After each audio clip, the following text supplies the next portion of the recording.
Salutations Space Cadets, and thank you for landing back on my channel. For today's mission, I'll be giving you my top 10 favorite Kingdom Hearts games. Kingdom Hearts is my favorite, thing in the entire world, other than my family, friends, and pizza, of course. So I'm excited to share my love for the series to you all, that no one asked for and you probably don't care about. But first, I'd like to get into a few disclaimers. There will be full spoilers of the entire series in this video, so if you plan on partaking on the goofy, wacky, and lovable series that is Kingdom Hearts, I would advise you to play those games first, come back to this video once you're done. And don't forget to subscribe on your way out so you know which channel to come back to.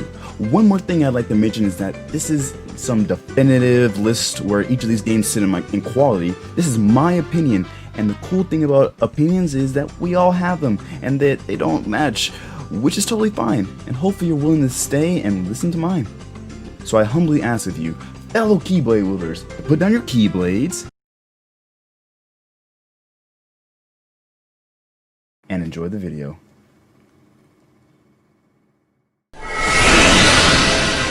Number 10, Kingdom Hearts 3D Dream Drop Distance.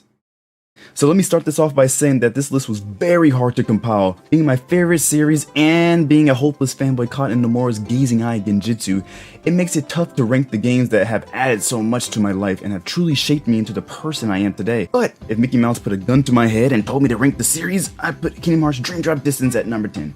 Calm down, Mickey. You can sum up DDD in one word: confusing. There's many memes about Kingdom Hearts being convoluted and not making any sense. That's nuts! But I wouldn't actually agree with that opinion until DDD.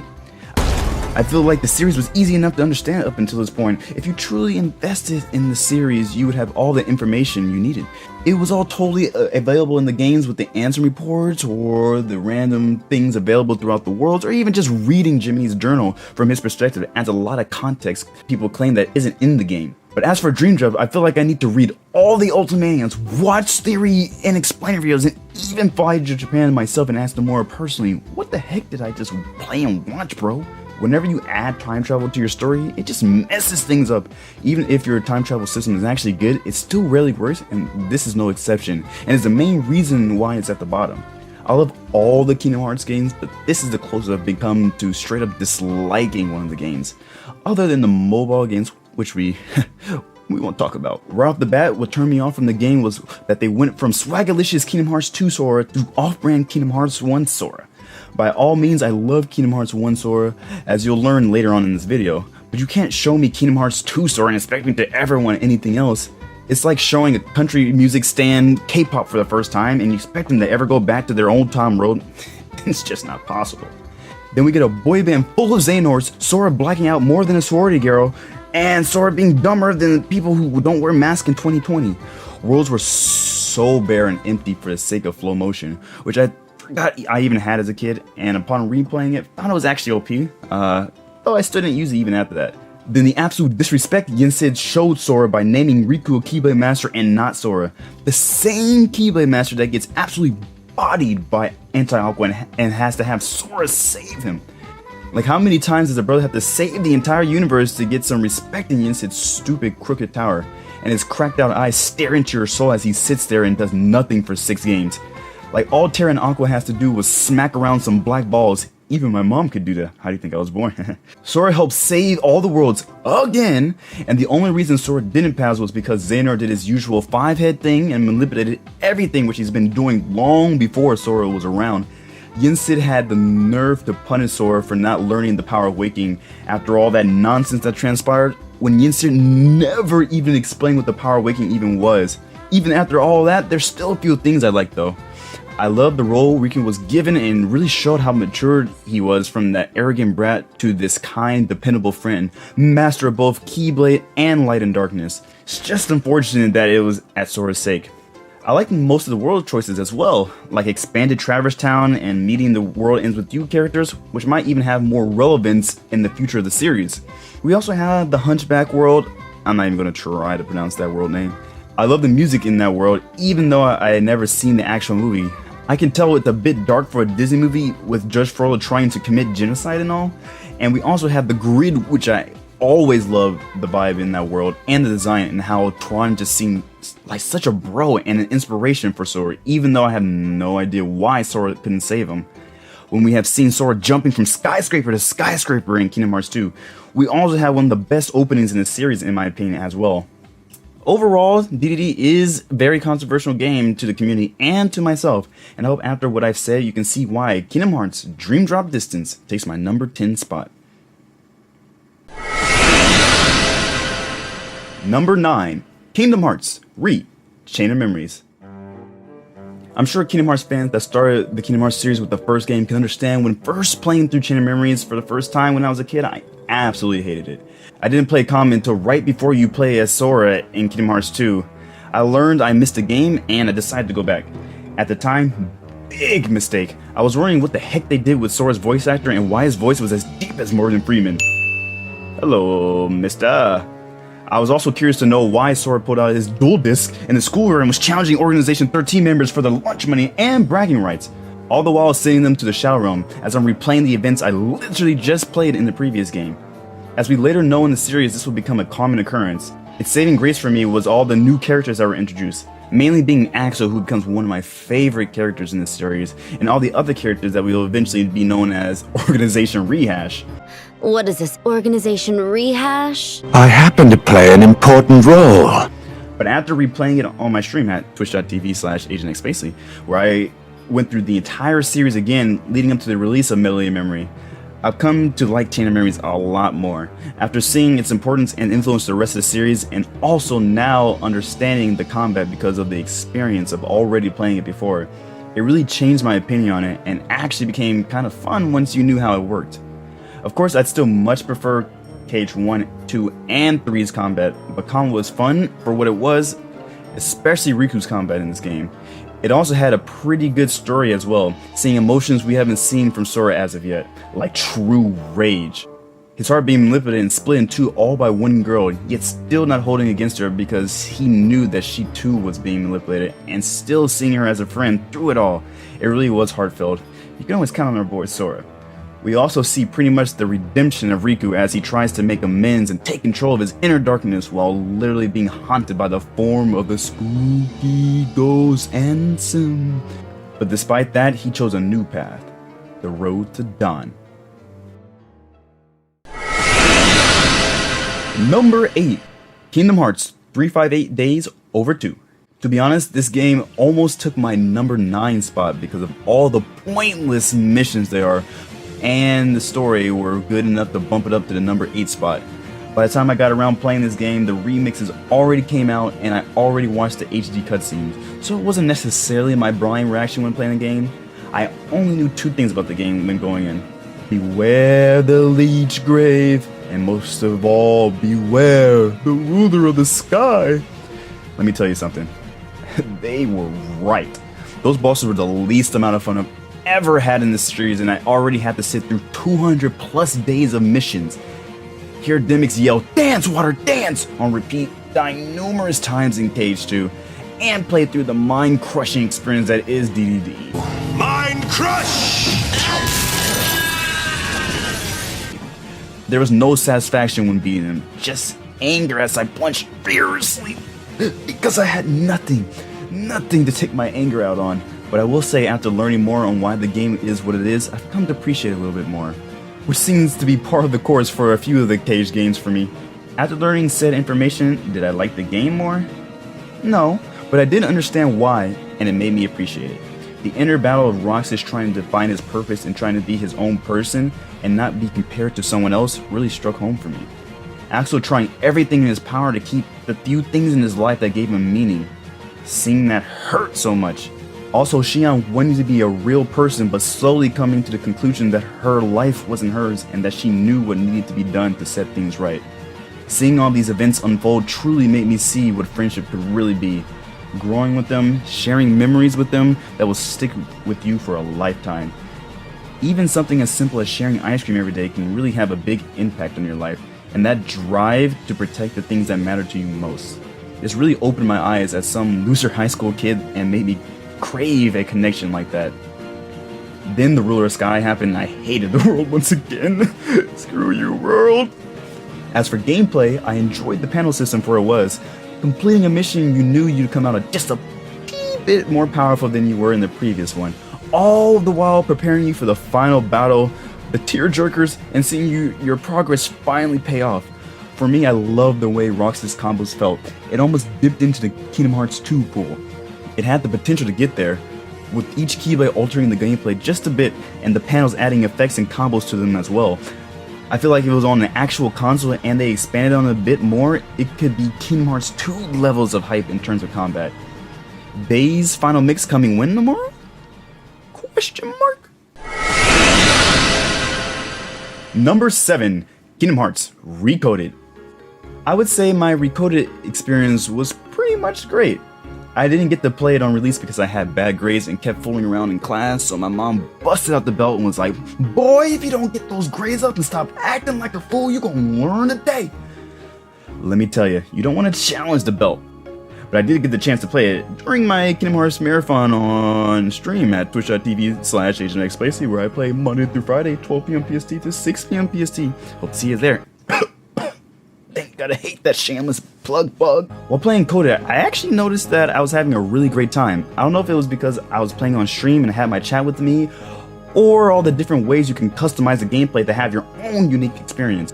The only lackluster thing about the game for me was the story and its relevance to overarching narrative. But even then, that got a little more love and shine during Kingdom Hearts 3 in the mobile games, and it was a major factor in Roxas' return during the final battle in KH3. So it wasn't useless, but at the time, it kind of felt like it. I loved how they changed up the gameplay from world to world, having things that ranged from dungeons to side-scrollers to even a bullet hell type section. It was refreshing and you knew you'd get something different in the next world. Being that this game, Birth by Sleep, and Days were all announced at the same time, which I didn't actually know as a kid, and it seemed like a little of their gameplay actually kind of overlapped. Recoded had a kind of command menu similar to BBS where you could combine 2 moves to create another fusion. I didn't like the moves overall in Recoded, but they were still enjoyable for what they were actually. I say Recoded felt like the closest thing we have to a Kingdom Hearts show. It felt like a Saturday morning cartoon episode, which I'm not mad about actually. These are all the reasons why I put Kingdom Hearts Recoded at my number 7 spot.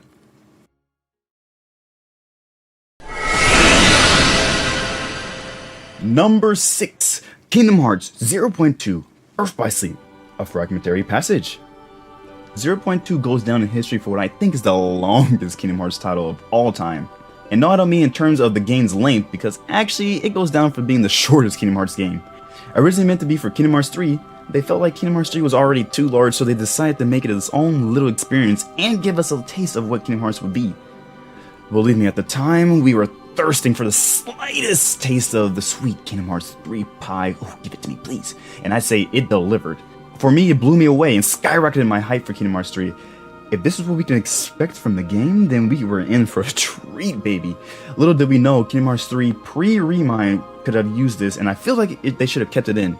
Considering how short the Big Hero 6 world is and how small Twilight Town was, they could have added a bit more meat to the Kingdom Hearts 3 bones. And Aqua was never my favorite character, even among the Birth by Sleep trio, even under Terra. But over time, after replaying BBS and playing this game, Aqua has become one of my favorite characters in the entire series. Save Aqua, just let her live her life, please. Please, Nomura. With the amount of crap she has to deal with in the series, it's not hard to love and respect her. For what 0.2 was, it gave a lot in this 2 to 3 hour runtime, with the only customization that appears in the series, unless you count the crowns you can earn in Kingdom Hearts 2 Final Mix that you can't even take off, or the color slide you can adjust in the Mirage Arena in BBS to have a nice little palette swap rave party. Also, the introduction of the situation commands and the grand magic system, they were a nice touch, even letting you slide on the ice trail created by Blizzard, which is a really nice detail, and it's a great addition. Aqua and the series get a glow up while still keeping the spirit and the overall Kingdom Hearts style. At this point, Aqua is at her wit's end, but her heart is playing tricks on her and shows her visions of her friends to keep her going, even running into Mickey along the way. But for some reason, Mickey decides not to tell any of his friends about seeing Aqua down there and just leaves her there for another, I don't know, maybe 10 years? I don't know. Hey, Mickey, come on. I think we should start a hashtag. Hashtag down with the mouse. Down with the mouse. The one thing I wish they didn't do was ruin one of, if not the best cutscene in the series, blank points. By having her know Sora and Riku were saving worlds and keeping the realm of light safe, it kind of tarnished the meaning of that scene. So I chose to ignore it and live in my own fantasy. And no, you can't live in my fantasy. Get your own dang fantasy. On to number 5. Number 5, Kingdom Hearts Melody of Memory. Kingdom Hearts Melody of Memory is the newest installment of the series, and I haven't even beaten it yet as the recording of this video. Let me start off by saying I hate rhythm games. I have no rhythm and was a kid in school at parties that stood in the corner, turned down the brightness on my phone, and hid in the shadows to avoid the people so I didn't have to dance. I tried Guitar Hero and games of sort when I went to my friend's house, and definitely hated them because of it. But I'm not sure if it's because I'm a die-hard Kingdom Hearts fanboy willing to take a bullet to protect Nomura's precious life, or because I genuinely like this game. But Cage Mom is so much fun and far exceeded my expectations by a long shot. When I first heard this announced, I was finally ready to agree with the Kingdom Hearts haters that think that every non-numbered Kingdom Hearts game is a spin-off and useless. But to my surprise, this game is amazing, and I'm actually not trash at it like other rhythm-based games. It probably greatly helps that I know the songs, because if I didn't, I don't think I would really like this game. They put a lot more effort in this game than expected, with things like co-op and versus mode and multiple difficulties and challenges. This game has a lot more depth than you would actually expect, and offers the most replayability in the series, I would dare say. Boasting over 140 tracks that pretty much is a love letter sent from the series to its fan. Thank you, Square. Love you. Smooches. And they let me say, I am in love, baby. If I knew I was going to get seduced like this, I wouldn't have cheated on the series by jamming out to that sweet, sweet Persona 5 music. The story is controversial, so it looks like I better buckle up because I'm in for a ride. That's what's new in the series, right?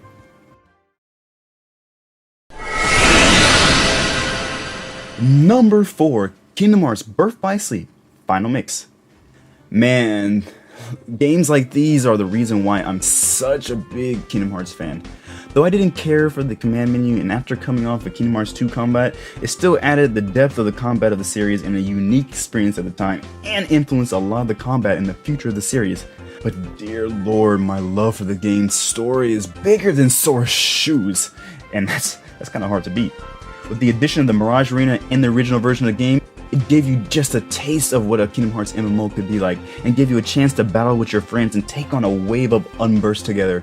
It was quite unfortunate that it didn't make a multiplayer return in the Final Mix version, turn it into a single player experience. It hadn't really been done before in the series. There was a little taste of it in Chain of Memories by letting you play as Riku, and in Days by letting you play as the other organization members during the missions. But there hasn't really been a game that gave you a full story's worth per character before.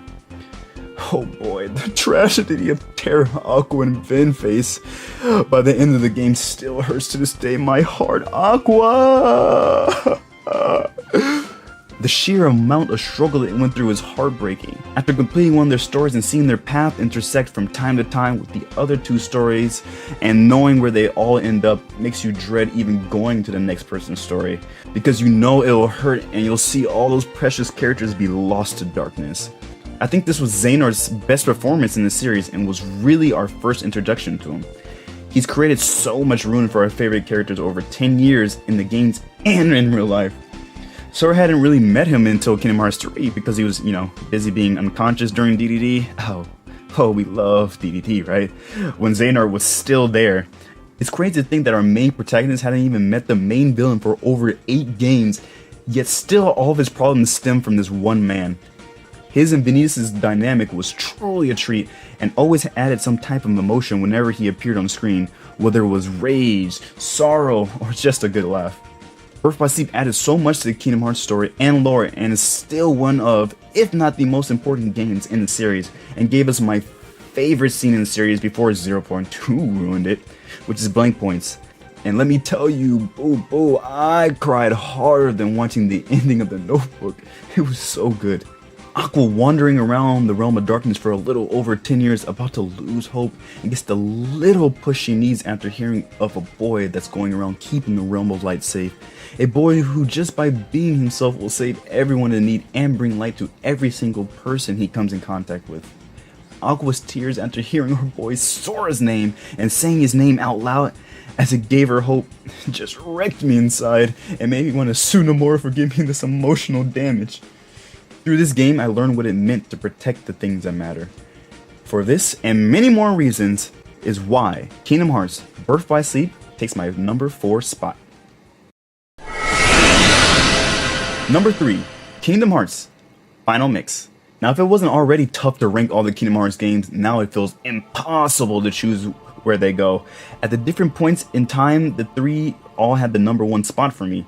But if I take my nostalgia goggles off for a second, I realize that the original Kingdom Hearts takes my number 3 spot on my list. The game that started it all and truly molded me into the man I am today, and is why I have the perspective on life that I currently have. A combination stranger than pineapple and pizza. Kingdom Hearts was the most ambitious crossover before there even was the Avengers Infinity War. A crossover between Disney and Final Fantasy was the most mind-boggling thing to even imagine at the time. I didn't even know what Final Fantasy was until later on in the series. I just assumed they actually were original characters. This game holds the most special place in my heart. It took me over 3 years to beat Guard Armor because my dumb self didn't realize I was actually on Proud Mode when I was 10. So, you can give me a break. I was just only 10. Finally beating that boss gave me the best sense of achievement a 4th grade could possibly feel. It made me so eager to see what the rest of the game would offer. As you can see, the game didn't disappoint and has turned me into more a side chick. Hey baby. The game had some of the best world design in the series.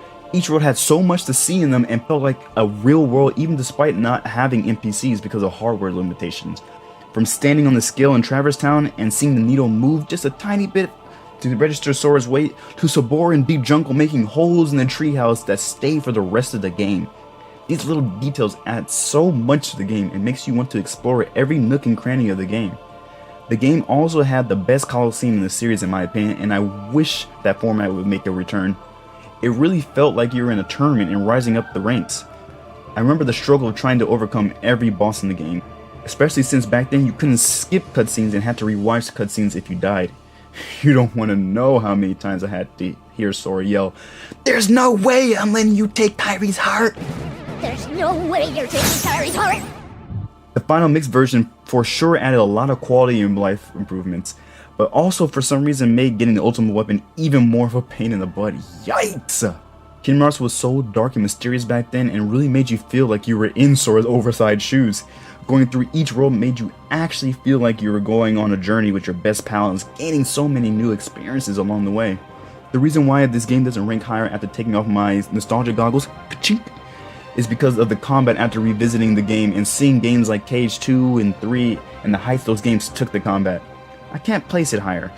It was fine at the time, but upon replay, later games really do perfect the formula. It wasn't bad, and Kingdom Hearts was truly the foundation of my life and the series, and that is why it takes the number 3 position on my list. Number 2, Kingdom Hearts 2, Final Mix. Now, this may take a lot of people by surprise, and even kind of takes me by surprise, honestly. But Cage 2 is my second favorite Kingdom Hearts game, but to be honest, this game and the obvious number 1 can interchange. This was definitely the hardest choice out of them all, and you'll see why I made this choice when I talk about the number 1 spot.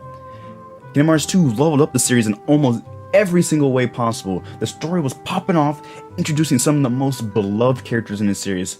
But oh boy, the combat. That finger-licking good combat we all know and love.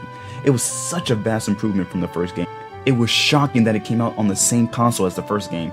It felt like our boy finally grew up and was feeling confident in his powers and strutting his stuff despite being asleep for the better part of a year actually. And he backed up his bite with the addition of drive forms, which still remains as my favorite mechanic in the series. I also love the little touch of your costume staying the same during most cutscenes, and I would often intentionally use a drive form just to see it in the cutscene until I stopped doing that as often because I would accidentally go into anti-form and waste all my drive gauges, then be screwed for the next fight. Damn you, anti-form. Cage 2 is where the organization truly shined and got the most personality out of them. Axel's fiery personality, Demis's water, and Zim's deep radio voice added so much to the story and played a lot of setup for the future of the series. But it could have also been the end of the series if it wanted to be honest. With my opinion of having the best ending in the entire series, it was that good. After icing your thumbs after spamming X and triangle in the final Zimbus fight, we were treated with a nice and wholesome Sora X Riku scene into jaw-dropping CGI for the PS2 that leads into one of the most satisfying moments in fiction, but still leaving you with a potential more if need be. While playing on stream, it was my first time checking out the post-game in Kingdom Hearts 2, and I think my first time trying out the final mix version of the game, and man, it was so good. The Garden of Assemblage and the Data Org was such a much welcome addition to the game that added challenging but fun fights. Except Luke's Org. Yikes. Let's play, Sora. No! God, please, no! No! And even a new drive form in limit form. One of the reasons Keishu didn't take my #1 spot was because of the world design. The team heavily focused on combat, which impacted the worlds as a result. They sort of lost the quirkiness and sense of wonder and adventure that the first game had, which is a shame. But that combat though. Honorable mentions. Literally all the Kingdom Hearts mobile games. Despite having an honestly great and some of the most interesting story segments in the series and setting up one of the best reveals I've ever seen in the form of Lushu, the various versions of the Union Cross games and Dark World truly suffer from the fact that they are a mobile game. The Kingdom Hearts series is no stranger to being on multiple consoles like the PlayStation, the DS, the 3DS, and the PSP. This was kind of the line we hoped they didn't cross. Oh, and boy, they did cross it. The story was drawn out for over 4 years with filler missions that literally added nothing to the story. With a bit of actually relevant content sprinkled throughout, just like Salt Bay just sprinkled out throughout the entire series, and just enough so you stayed. Now this could have been our Kingdom Hearts MMO, and that would have changed everything. But alas, this is what we got. I'd rather play 5 years worth of Flappy Birds than play through the over 800 missions in Union Cross. Fortunately, I'm not kidding. #1, Kingdom Hearts 3. Like I mentioned for the Kingdom Hearts 2 portion of the list, these are interchangeable, and if you ask me what my favorite Kingdom Hearts game was in the future, this one actually might not be in the future, you never know. To be perfectly honest, Kingdom Hearts 3 was the biggest disappointment in my life, even more disappointing than my dad never coming home after going out and get that pack of cigarettes when I was 12. Dad, come back. Between watching the trailers and being able to predict exactly what was going to happen right before it happened, but hey, this didn't happen from the trailer yet, so I know so-and-so will be fine, and I know Aqua will be saved because Aqua is there later. And Ben is alright because his eyes are open here. And oh, it looks like Roxas is coming back because they literally showed him in the trailer. And the fact that a coworker at the time read the leaks that came out like a week or two before the game released and told me that Sora dies in the end without me even asking him for spoilers, and just downright ruined the game for me. If I didn't watch the trailers and that coworker didn't spoil the ending of the game for me, I truly believe that this game would be my favorite by a long shot, and that's before the DLC. It just sucked because moments like Aqua's return and the reunion of the Seesaw Trio were ruined for me because it was predictable, because I knew certain events of the trailers hadn't happened yet. I wanted to cry like a baby, but the trailers took that away from me. Wah, wah, wah. But I learned a lesson from it, and that's if I already plan on buying a game, then there's no point in watching the trailers and risk spoiling myself. Only watch as many trailers as you need to be convinced to buy that certain thing. I apply that to TV, movies, and games now thanks to this horrible Kingdom Hearts 3 experience. The reason that it takes my #1 is because of the Remind DLC. It really changed the perception I had of the game, and added a lot of context that was missing from the story. It also added much needed improvements to the combat, and has my favorite combat in the series now, and has the most well-designed super bosses in the series. It had what Kingdom Hearts 2 lacked, and that was world design. The worlds felt so alive in this game, with just a simple addition of NPCs thanks to the more powerful hardware. The Lucky Emblems added exploration to the game, giving you a reason to explore and see new areas of the worlds if you weren't just blowing through the story.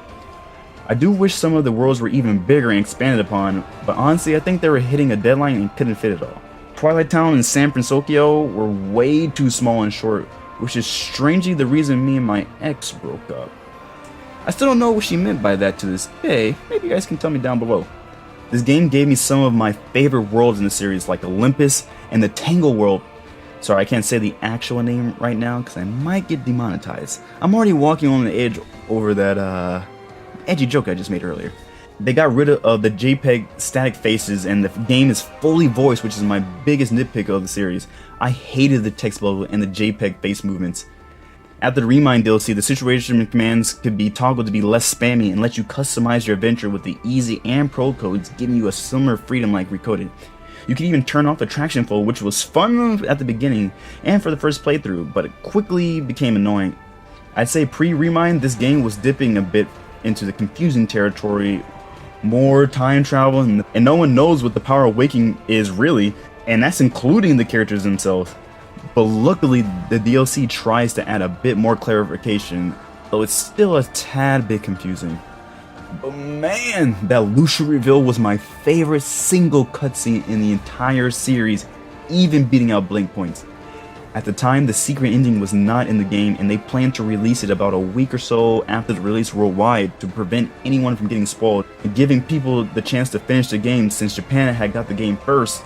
And someone leaked the whole game from some shipping company, I think it was Amazon, a few weeks prior to its release. I'm so glad they held off including it because at the time, it was the only thing that wasn't ruined for me in Kingdom Hearts 3. I was shooketh to my coreth. I followed the Union Cross story and knew all about Lucia, and it had that much more of an impact because of it. And every time I watch it, it gives me chills. This one scene adds so much to every game that Xigbar appears in and makes them just that much better. But that's it. I hope after watching this video you can see why Kingdom Hearts 3 Post ReChain is my favorite Kingdom Hearts game of all time. In conclusion, Kingdom Hearts has been with me since I was a kid and molded me into the person I am today. And even with this inevitable end one day, oh, what a day that will be, will always have a big impact on my life. I hope you've enjoyed this video, and if you liked this video, then drop a like. It just kind of makes sense, right? And make sure to subscribe as it really helps me out. And be sure to click that bell to be notified whenever I upload a new video. If you want to see me live and chat with me and the community that we're trying to build, then make sure to check me out on my Twitch channel at twitch.tv/AgentXSpacey, where I stream all types of Kingdom Hearts content and a bunch of other variety games. Hope to see you there, and be sure to let me know you're from YouTube, that'd be sick. Also, make sure to comment down below and let me know your personal top 10 favorite Kingdom Hearts games and why. I'd love to read your experiences of the series and why you made the choices that you have. But hey, that's it from me.